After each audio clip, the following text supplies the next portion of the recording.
we have done some reorganization, so actually Shrey's piece is normally in the front, which is why when anyone who's walking by can see it. I would encourage you after the talks tonight to get up close with Abel's work because it really deserves to be seen close up. I'm going to go ahead and introduce him.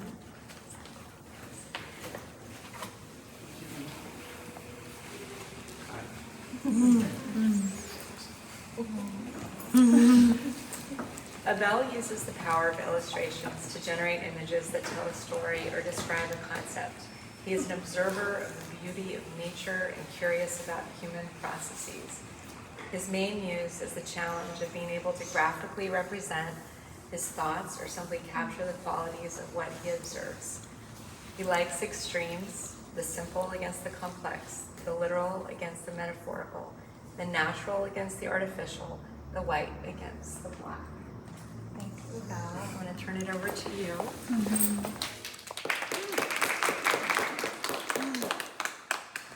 Thank you so much. I want to start say thank you for the space, the time, and the experience. It's a really beautiful experience to be here. And I will start sharing a little about my history. I'm a landscape architect, and just developing ideas through the sketching or drawing is part of my daily life. But it wasn't until a couple years that I become to develop sketches and drawings for pleasure, just about the topics that care of me and about this beautiful world that is around us and the topics that I enjoy. And when I decide send my work to be part of the show, I was thinking about what can I send that fits in this amazing collection of expressions of the sea. Then I chose these 3 pieces that I made in a really different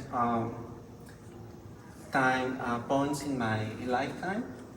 And for example, this one that talks about the ecocide that is happening in the coral reefs all around the world for the climate change. When I was reading about that topic, I really feel the needing to draw something about that. And I was watching videos and feel amazed for all the exuberant life and colors and shapes that are in this kind of landscapes.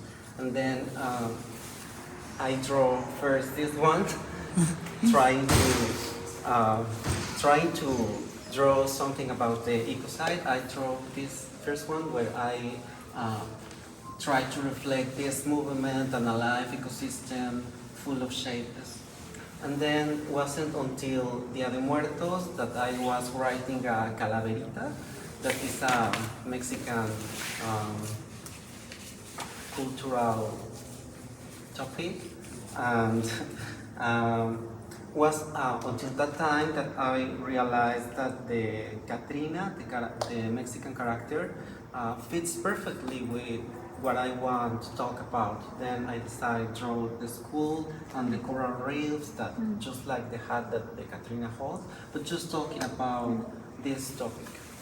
And this one in the middle, the same. I was amazed for the octopuses and all the skills that they have to change colors and shapes and embody everything, maybe.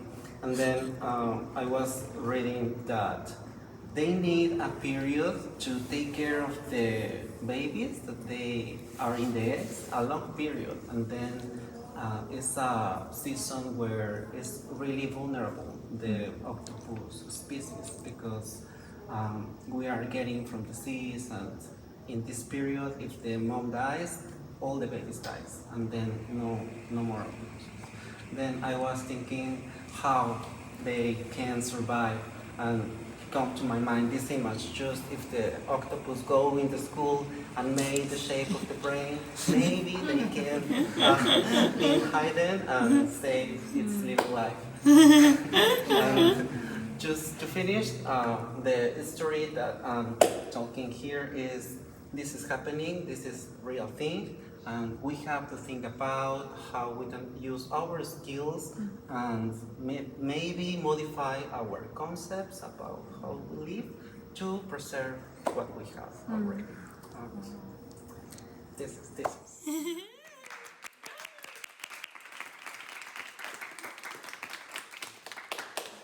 I'm a little nervous, but I have a maybe very basic question.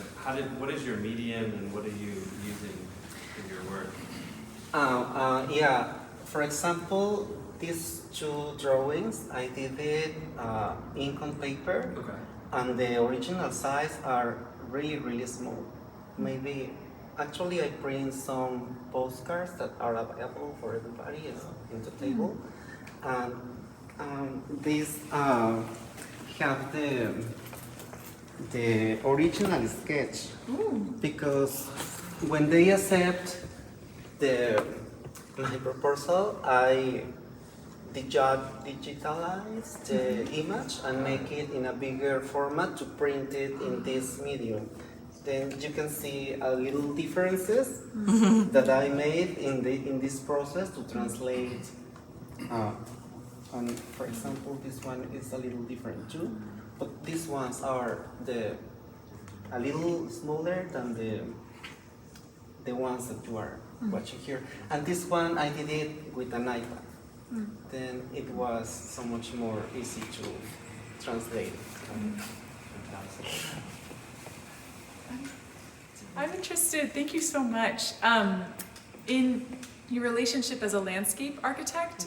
And I think I see the relationship with the ocean, but your curiosity with maybe landscape and the ocean and how that might play a role, because the plants are underwater and it's a different thing. And how do you discover those things? Do you research, or what's your process with How I relate landscape and ocean? Ocean. Yeah. Wow. Yeah, exactly as you say, is exactly the dynamic that happened underwater is exactly the dynamic that we live here in the cities. It's no difference from my perspective. And the relationships that are involved in all this ecosystem is part of the magic, and it's part of the nature of this beauty and diverse ecosystems. When I saw this, I used to think about, for example, if the octopus is a designer of the landscape, what he can manage to make it in his experience, or what could do a whale if she had to decide how the whole environment could be.